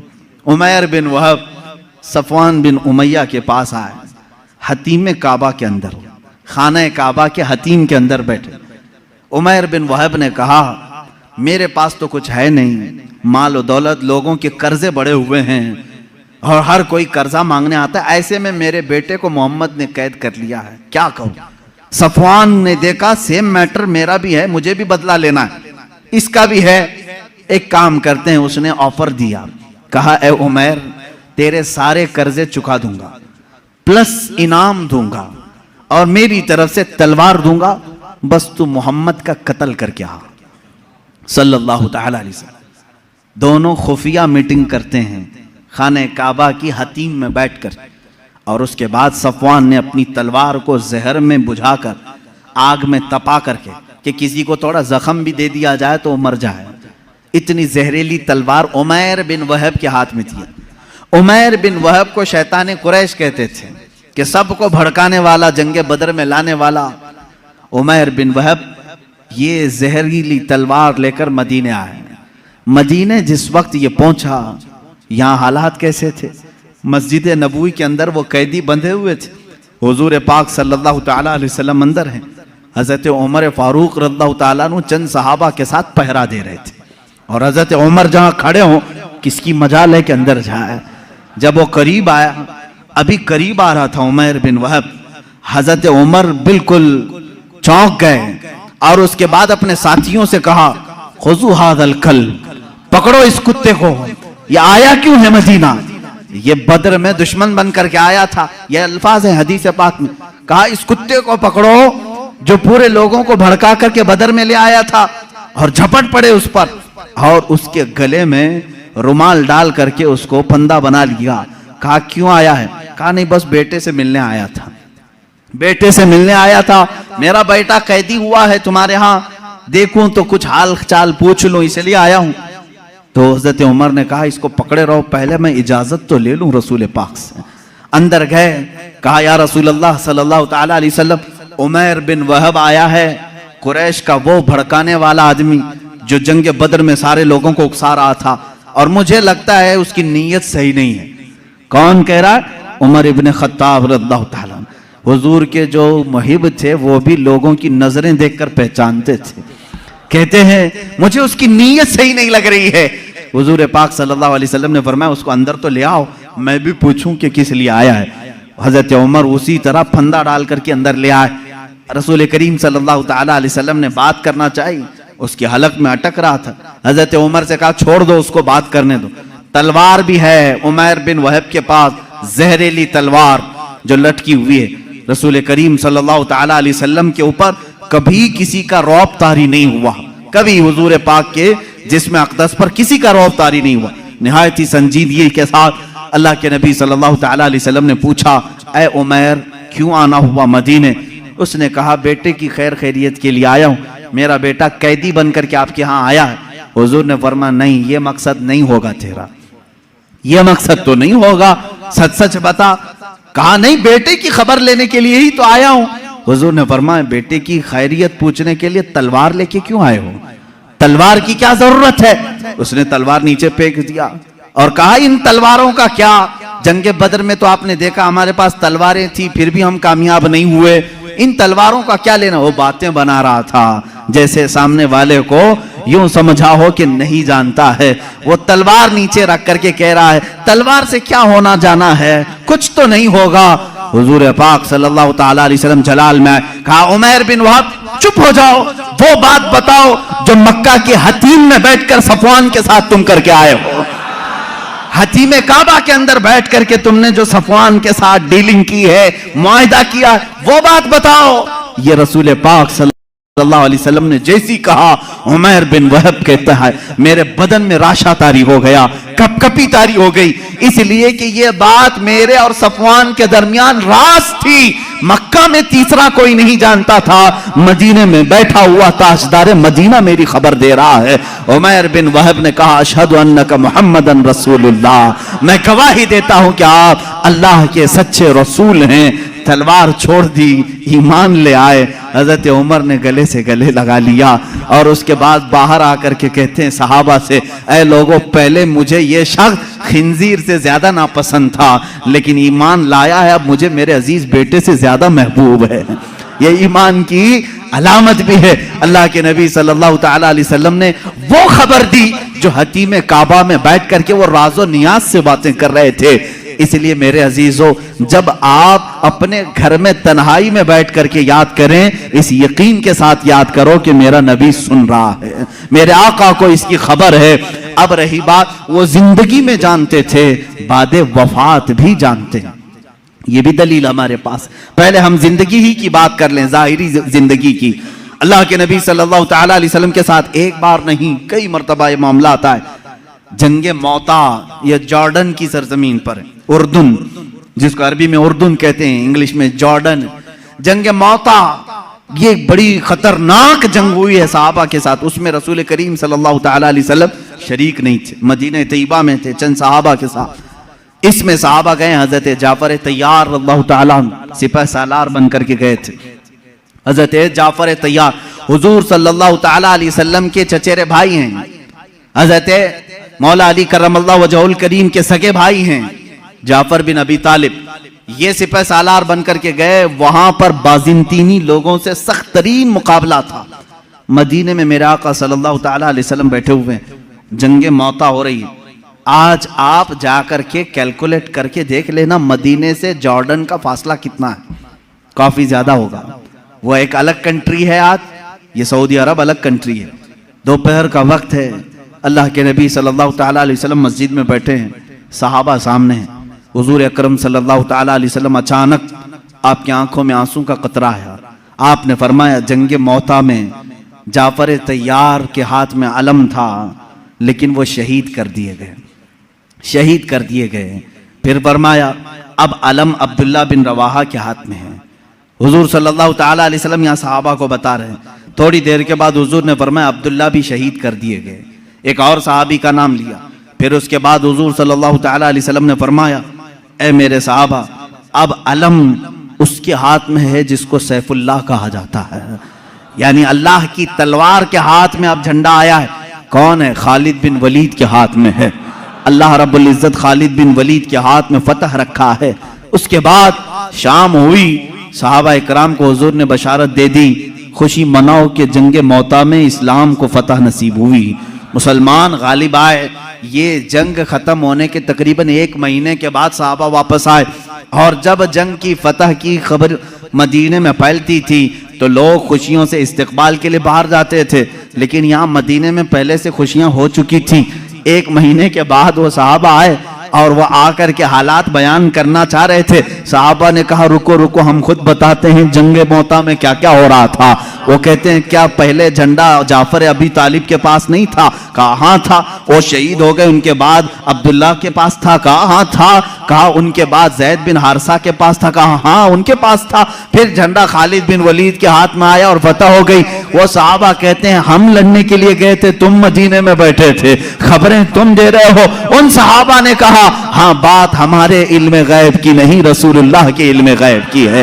جس وقت تم جنگ کے میدان میں تھے اللہ کے نبی پورے موتا جنگ کا نقشہ ہمیں مدینے میں بتا رہے تھے. عزیزان گرامی وقار, اسی کو امام اہل سنت فاضل بریلوی نے فرمایا ہے سر عرش پر ہے تیری گزر, دل فرش پر ہے تیری نظر, ملکوت و ملک میں نہیں کوئی شے وہ جو تجھ پہ عیاں نہیں. یا رسول اللہ اور کوئی غیب کیا تم سے نہا ہو بھلا, جب نہ خدا ہی چھپا تم پہ کروڑوں درود. عزیزان گرامی وقار, بے شمار واقعات میں صحابہ کہتے ہیں ہمیں معلوم تھا اللہ کے نبی صلی اللہ تعالیٰ علیہ وسلم کو اس کی خبر تھی.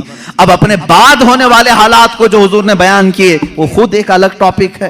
قیامت کی نشانیاں, رسول کریم صلی اللہ تعالیٰ علیہ وسلم نے کیا کیا نہیں بیان کیا. ایک صحابی حضرت حذیفہ بن یمان رضی اللہ تعالیٰ, یہ ایک ایسے صحابی ہیں, یہ ان کی خصوصیت یہ تھی حضرت عمر فاروق ان کو دیکھتے رہتے تھے. کیوں جانتے ہیں یہ راز؟ حضور صلی اللہ تعالیٰ علیہ وسلم کے کچھ رازوں سے یہ واقف تھے. حضرت حذیفہ, حضرت عمر جو ہے جب بھی کسی کا جنازہ ہوتا تو سب سے پہلے صفوں میں حضرت حذیفہ کو دیکھتے تھے. اگر حضرت حذیفہ نماز میں ہیں تو حضرت عمر نماز پڑھتے تھے, اگر حضرت حذیفہ نہیں ہوتے تو حضرت عمر بھی نماز نہیں پڑھتے. کیوں؟ کیا بات ہے؟ کیا چیز ایسی تھی؟ آپ سے پوچھا گیا امیر المومنین کیا بات ہے, کیوں آپ حذیفہ کو تلاش کرتے ہیں اور جب حذیفہ جماعت میں ہو تو آپ نماز پڑھتے ہیں جنازے کی, وہ نہ ہو تو نماز جنازہ نہیں پڑھتے؟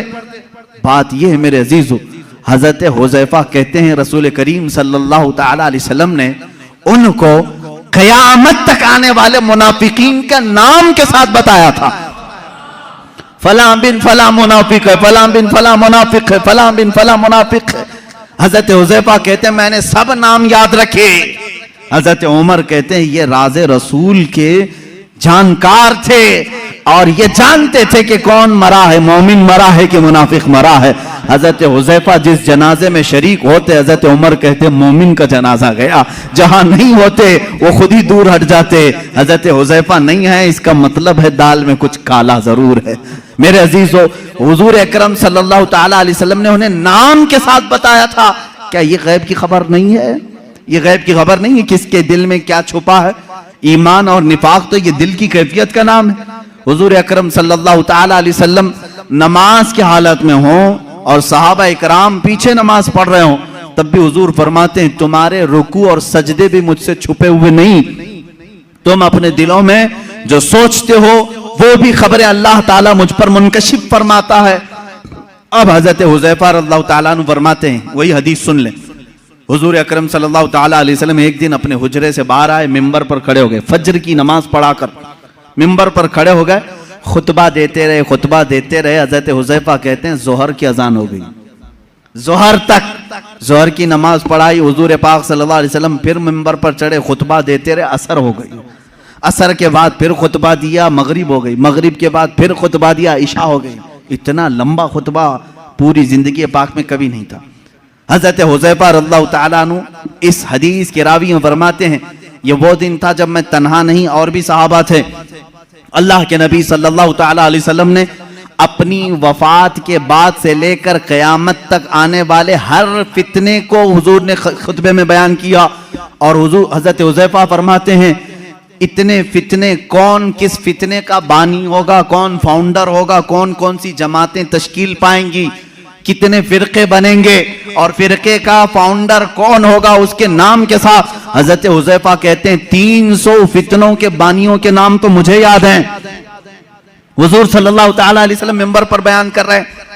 اور ایک حدیث حضرت ابو ہریرہ سے، حضور صلی اللہ تعالیٰ علیہ وسلم اپنے ہاتھ میں 2 کتابیں لیے ہوئے تھے، پوچھا حضرت ابو ہریرہ نے کیا ہیں؟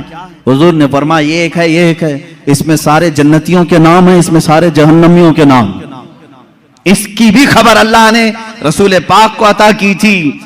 اب کون کون سی چیزوں کو تم نکالو گے کہ یہ نہیں جانتے تھے، وہ نہیں جانتے تھے، کون جنتی ہے اور کون دوزخی ہے، اس کی خبر بھی میرے آقا صلی اللہ تعالیٰ علیہ وسلم عطا فرما رہے ہیں، بلکہ جنت کے اندر پہنچنے والوں کی خبریں، دوزخ میں کون کون جائے گا ان کی خبریں، قبروں کے متعلق، یہاں تک کہ ایک حدیث پاک ہے حضور صلی اللہ تعالیٰ علیہ وسلم گزر رہے تھے، ایک جگہ قبرستان کے کھڑے ہو گئے اور آپ نے ایک بیری کے درخت کی ٹہنی شاخ کو توڑ کر ان قبروں پر لگایا، ہرے ہرے پتے تھے۔ صحابہ نے پوچھا یا رسول اللہ صلی اللہ تعالیٰ علیہ وسلم کیا بات ہے؟ آپ نے یہ پتوں کو ان کی قبروں پر رکھا، یہیں سے پھول چڑھانے کا ثبوت بھی ہمیں ملتا ہے۔ حضور پاک صلی اللہ تعالیٰ علیہ وسلم نے ہری بھری ٹہنیاں لگائی۔ حضور اکرم صلی اللہ تعالیٰ علیہ وسلم فرماتے ہیں میں گزر رہا تھا، میں نے دیکھا ان دونوں قبروں پر عذاب ہو رہا ہے، ان دونوں قبروں پر عذاب ہو رہا ہے، اور دونوں کو عذاب کس وجہ سے ہو رہا ہے یہ بھی میرے آقا نے فرمایا، ایک چغلی کرتا تھا اور دوسرا پیشاب کے چھینٹوں سے نہیں بچتا تھا، پیشاب کے جو قطرے ہیں وہ اڑ کر کپڑے میں لگتے ہیں، اس پر بھی عذاب دیا جا رہا ہے قبر میں۔ حضور اکرم صلی اللہ تعالیٰ، اسی لیے کسی بھی مومن کو یہ زیب نہیں دیتا کہ وہ کھڑے ہو کر کے پیشاب کرے اور چھینٹے اپنے بدن پر اچھالے، یہ مسلمان کو زیب نہیں دیتا، ورنہ وہ قبر میں عذاب میں گرفتار ہوگا۔ پیشاب کے چھینٹوں سے اپنے آپ کو بچاؤ، اس سے بیماریاں بھی آتی ہیں، نسیان کی بیماری، جو پیشاب کے چھینٹوں سے اپنے آپ کو نہیں بچاتا اس کو بھولنے کی بیماری لگ جاتی ہے، بار بار بھولے گا، حافظہ کمزور ہوگا، اور پلس عذاب الگ۔ حضور اکرم صلی اللہ تعالیٰ علیہ وسلم فرماتے ہیں دونوں قبروں پر میں نے ٹہنیاں اس لیے رکھی کہ ہر ہرا پتا اللہ کی تسبیح بیان کرتا ہے، جب تک وہ تازہ ہوتے ہیں اللہ کی تسبیح بولتے ہیں پتے، اور ان کی تسبیح پڑھنے سے ان کے قبر کے عذاب میں تخفیف ہو جاتی ہے، عذاب ان کا ہلکا ہو جاتا ہے۔ اب سمجھ گئے آپ، قبر پر ٹہنیاں لگانے کا ثبوت اسی حدیث پاک سے ہے۔ پھول بھی تازے ہم اس لیے ڈالتے ہیں کہ وہ تسبیح پڑھیں اور قبر والے کو اس کا فائدہ ہو۔ ہاں اولیاء کاملین کے مزارات پر اس لیے کہ ان کے درجات میں بلندی ہو، عذاب میں تخفیف گنہگاروں کے لیے، اور جو نیکوکار ہیں ان کے درجات میں بلندی کے لیے، دونوں بھی مقصد ٹھیک ہیں۔ حضور اکرم صلی اللہ تعالیٰ علیہ وسلم نے قبر کے اندر کے حالات بھی بیان فرمائے، قبر کے اندر کے حالات۔ ایک بار خطبے کے لیے کھڑے ہوئے لوگوں سے پوچھا اے لوگوں کچھ پوچھنا ہے مجھ سے پوچھ لو، کچھ پوچھنا ہے مجھ سے پوچھ لو۔ ایک صحابی حضرت عبداللہ انہوں نے پوچھا کہ یا رسول اللہ صلی اللہ علیہ وسلم میرے باپ کون ہیں، میرا باپ کون ہے؟ لوگ ان کو تانا مارتے تھے۔ حضور صلی اللہ تعالیٰ علیہ وسلم نے فرمایا عبداللہ تیرے باپ کا نام حذافہ ہے، حذافہ ہے، اور تحقیق کے بعد یہی بات ثابت ہوئی، ان کے والد عبداللہ بن حذافہ، حذافہ ان کے والد تھے۔ حضور صلی اللہ تعالیٰ علیہ وسلم کو اس کی بھی خبر ہے کون کس کا بیٹا ہے، اس کی بھی خبر ہے۔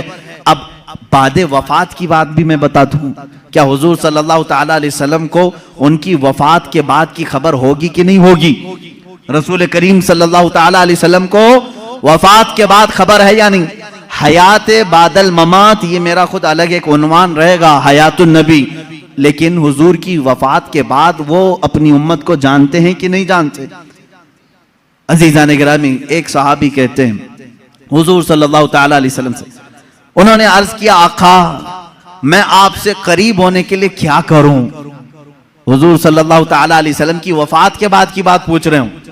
حضور نے فرمایا تم کثرت سے درود پڑھو، کثرت سے درود پڑھو. انہوں نے پوچھا، ہر اس صحابی نے اچھا کیا جو پوچھا. اس زمانے میں وہ فتویٰ بھی دیا جا سکتا ہے. انہوں نے پوچھا یا رسول اللہ صلی اللہ علیہ وسلم کیا آپ کی وفات کے بعد، موت کے بعد میرا پڑا ہوا آپ تک پہنچے گا؟ یہی تو سوال ہے دوسروں کا. اور انہوں نے سنیوں کا بوجھ بھی ہلکا کیا، کوئی شک میں نہ رہے. حضور پاک صلی اللہ علیہ وسلم نے جواب میں بھی اتنا ہی نہیں فرمایا پہنچے گا، بلکہ یوں فرمایا صحابی کو، وہ اور لوگ ہیں جن کے مرنے کے بعد ہڈیاں گل جاتی ہیں، جسم سڑ جاتا ہے. ان اللہ حرم علی الارض ان تأکل اجساد الانبیاء فنبی اللہ حی یرزق.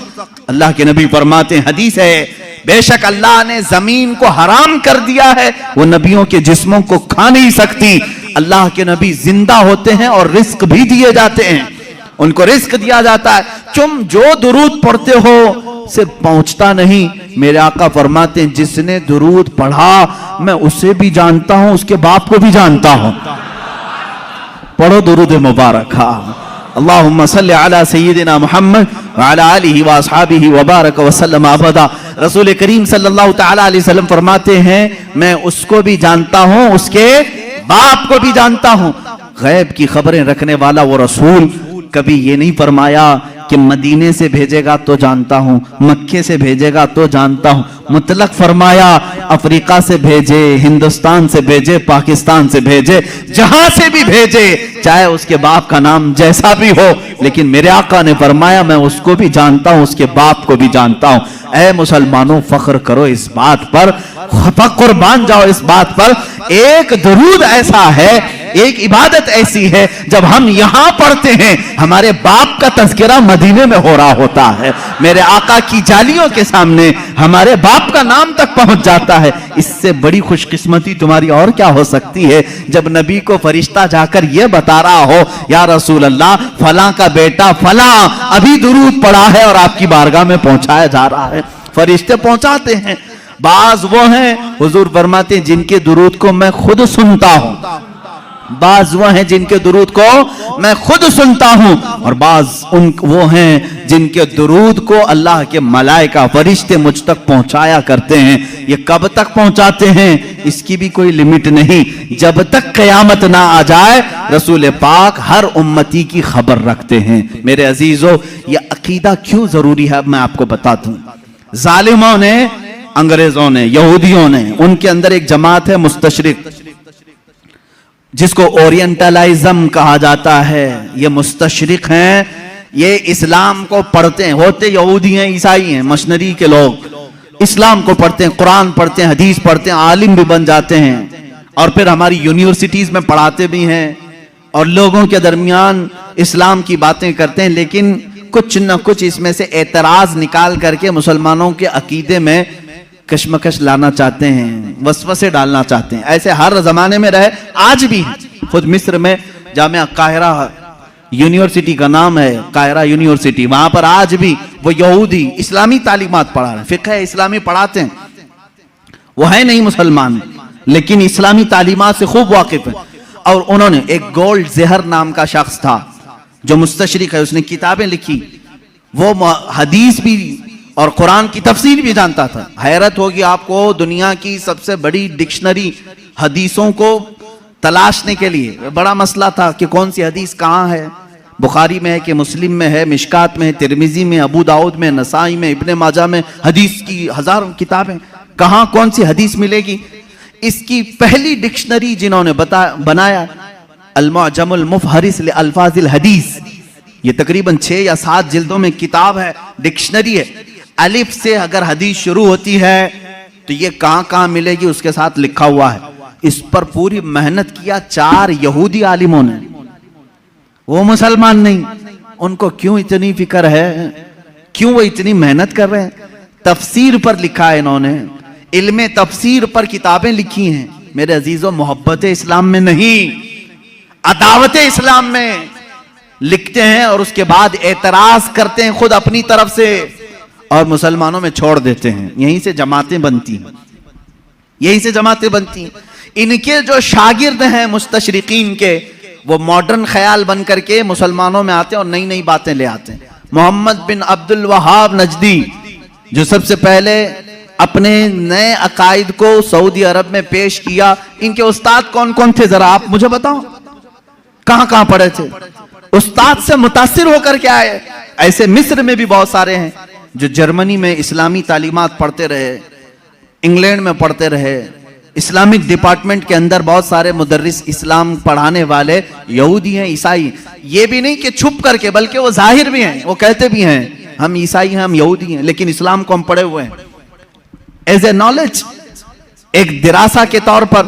لیکن ان کا کام صرف یہ ہوتا ہے کچھ نہ کچھ وسوسہ ڈالنا, کچھ نہ کچھ وسوسہ ڈالنا. ایسے ہزاروں وسوسے انہوں نے ڈالے, لیکن علماء ربانیین کی جماعت ہر زمانے میں رہی ہے جو دنداں شکن ان کا جواب بھی دیتی رہی. سب سے پہلے انکار کرنے والے حضور صلی اللہ تعالی علیہ وسلم کے حیات بعد وفات کے لیے یہ مستشرقین ہی تھے. انہوں نے شوشہ ڈال دیا تھا کہ نبی مر کر ختم ہو چکے ہیں, اب ان کا کوئی اثر باقی نہیں, انفلوئنس نہیں رہے گا. اس طرح کی باتیں انہوں نے لکھی, ان سے ایڈاپٹ کیا کچھ ہماری جماعت کے علماء, وہ بعد میں الگ ہو گئے. حضور صلی اللہ تعالی علیہ وسلم کے علم کے بارے میں سب سے پہلے یہی مستشرقین یہودیوں اور عیسائیوں نے سوالات چھوڑے. سب سے پہلے انہی کی طرف سے اعتراض آتا ہے کہ رسول پاک صلی اللہ تعالی علیہ وسلم کو کبھی غشی آ جاتی تھی اور اس عالم میں وہ کچھ نہ کچھ بول جاتے تھے, معاذ اللہ رب العالمین. اس طرح کی نازیبا تہمتیں انہوں نے حضور کی ذات پر لگائی اور کہا ان کو اتنا علم نہیں تھا فلاں فلاں چیزوں کا, وہ اچانک بول دیتے اور لگ جاتی کچھ چیزیں. ان سے ایڈاپٹ کر کے کچھ علماء آئے. میرے عزیزو, کیوں جانتے ہیں یہ میرے آقا کے علم غیب پر کیوں اس طرح کی باتیں کرتے ہیں؟ صرف اس لیے کہ امت کے ذہن میں حضور کا مرتبہ کم کر دیا جائے. آج تمہیں ڈر کس بات کا لگتا ہے؟ نبی کی شان میں ایک جملہ بھی کہنے سے 1000 بار سوچتے ہو.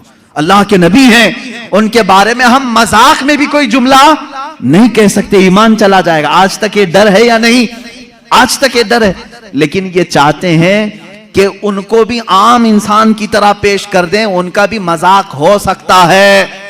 تو جب امت مذاق کو سہنا پسند کر لے گی تو سمجھ لو کہ تمہارا رشتہ ختم ہو گیا, اب تمہارا اسلام ہی کھوکھلا ہو گیا. تم نبی کی ہر بات کو مذاق میں بھی لے سکتے ہو. ارے انہوں نے یوں ہی کہہ دیا ہوگا, کبھی بشریت میں یہ بھی بولتے تھے, کبھی وہ بھی بولتے تھے, ان کی باتیں ایسی تھی, معاذ اللہ رب العالمین. یہاں آ جاتی ہے بات سیدھے تمہارے اسلام کی جڑوں پر. اس لیے اس کو اتنا ہلکا مت سمجھنا. علم غیب پر ڈسکس کرنے والوں کو میں یہ کہتا ہوں, اے نوجوانوں, تمہاری یہ فیلڈ نہیں ہے, تمہارا یہ میدان نہیں ہے, مناظرے کرنا تمہارا کام نہیں ہے.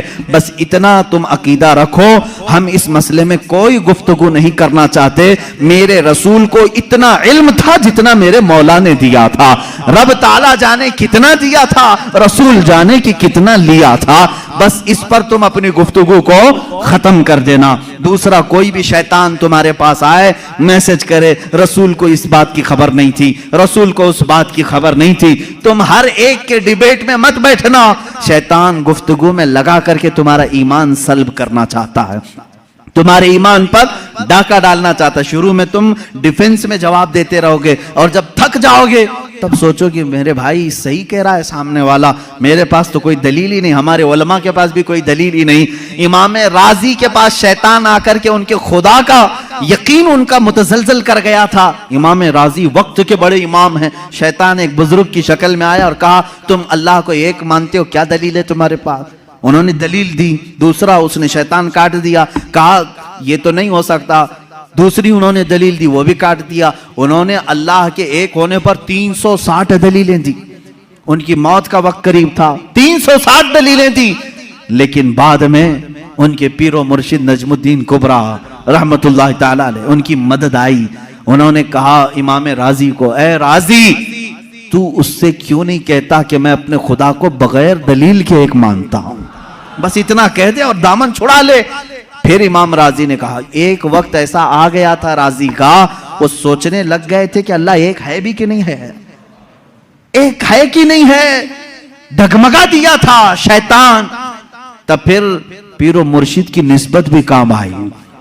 کہا نہیں، اس بارے میں دلیل ہی نہیں دیتا، میں مانتا ہوں اللہ ایک ہے تو ایک ہے. میں یہی آپ کو آج کہنا چاہوں گا میرے عزیز، تمہارا علم اتنا نہیں کہ ہر شیطان سے مقابلہ کرو، ہر ڈیبیٹ میں تم حصہ لو، یہ تمہاری ذمہ داری نہیں. یہ ڈیبیٹ کرنا، مناظرہ کرنا، یہ علماء مفتیان کرام مناظرین اسلام پر چھوڑ دو. اللہ نے اس فیلڈ کے بھی ماہرین پیدا کیے ہیں، اس میدان کے مجاہد بھی پیدا کیے ہیں جو مخالفین کا دانت توڑ کر کے جواب دیتے ہیں. وہ موجود ہیں، وہ ان کی اپنی فیلڈ ہے.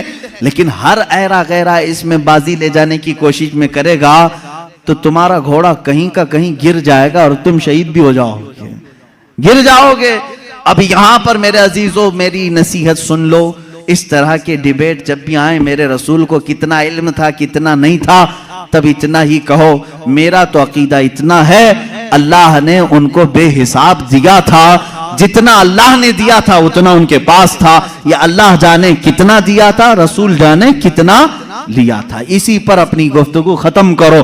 رسول کریم صلی اللہ تعالی علیہ وسلم کے علم غیب پر زیادہ ڈسکس نہ کرو. اس کے بعد انشاءاللہ اور بھی دیگر بحثیں آئیں گی.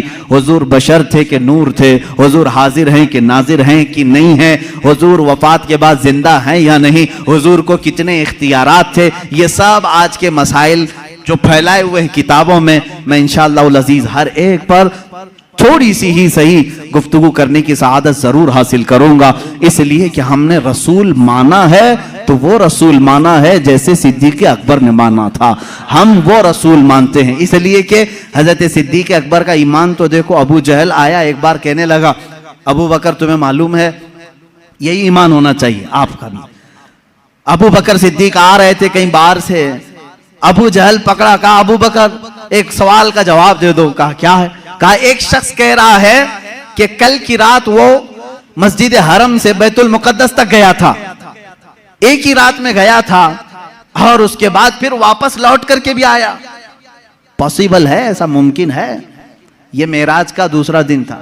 حضرت ابو بکر کو ابھی معلوم بھی نہیں تھا، وہ گئے بھی نہیں تھے حضور کے پاس. پہلے ہی ابو جہل ملا خبر دینے کے لیے. تو حضرت ابو بکر نے کہا ایسا کیسا ممکن ہے ایک رات میں کوئی مسجد حرم سے مسجد اقصی تک جائے؟ پاسیبل نہیں ہے، ممکن نہیں. کیونکہ مکہ سے فلسطین کا سفر جو ہے اس زمانے میں 1.5 مہینے کا تھا. ایک رات میں کوئی کیسے جا کے آئے گا؟ اب وہ کہکا مار کے ہنسنے لگا، ٹھٹا مار کر کے ہنسنے لگا. اسے یہی تو پوائنٹ چاہیے تھا. ابو جہل نے کہا ابو بکر اتنی بات نہیں، وہ اس سے بھی آگے کی بھی باتیں کہہ رہا ہے، تمہارا کیا خیال ہے؟ حضرت ابو بکر چونک گئے، بتا تو صحیح کون کہہ رہا ہے، کون ہے یہ جو دعویٰ کر رہا ہے؟ ابو جہل نے کہا وہی محمد جس کے پیچھے تم گھومتے ہو صلی اللہ علیہ وسلم. حضرت ابو بکر جلال میں آئے، کہا ہے ابو جہل اگر انہوں نے کہا ہے اس سے بڑی بات بھی تب بھی میں ایمان لاتا ہوں. ہر چیز پاسیبل ہے، ہر چیز ممکن ہے. اگر انہوں نے کہا کہ مسجد حرم سے مسجد اقصی تک وہ ایک رات میں جا کر کے آئے تو تم مجھ سے اتنی بات پوچھ رہا ہے کہ ہو سکتا ہے کہ نہیں ہو سکتا؟ اگر رسول کہہ دے کہ ایک آن میں 7 آسمان پر جا کر آیا تب بھی میں تسلیم کروں گا.